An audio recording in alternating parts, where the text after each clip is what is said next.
So if we think about this algebraically, we don't have a lot of options. You know, if you think about algebraic techniques, I don't know, clearing a common denominator might be one.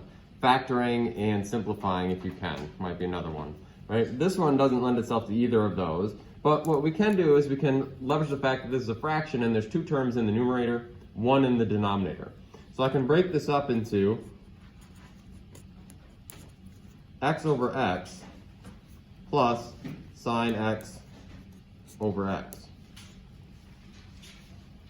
So then from there, I can simplify this. X over x is just 1. And then this we'll just leave alone. So this ends up being the limit as x approaches 0 of 1 plus sine of x over x. Now, I'm going to write this out explicitly this time. You do not need to do that every time because this property is implied, or I guess assumed. And so you don't need to write this out every time, but this limit can be written like this. The limit as x approaches 0 of 1 plus the limit as x approaches 0 of sine x over x. Okay, this relies on that sheet of limit properties that I gave you. It was the addition property of limits, which says you can take the limit of a sum is the sum of the limits. All right, and so this one, the limit as x approaches 0 of 1, well, that's just going to be 1. All right, so that's 1.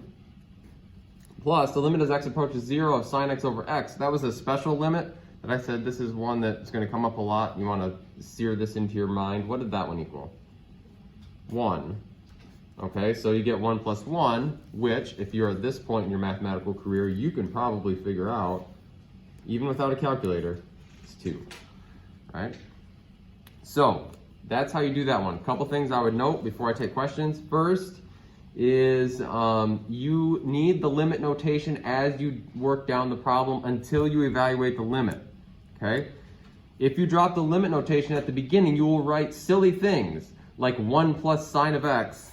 Like 1 plus sine of x is equal to 2. It's like, nope, not. The limit is equal to 2. That is not, right?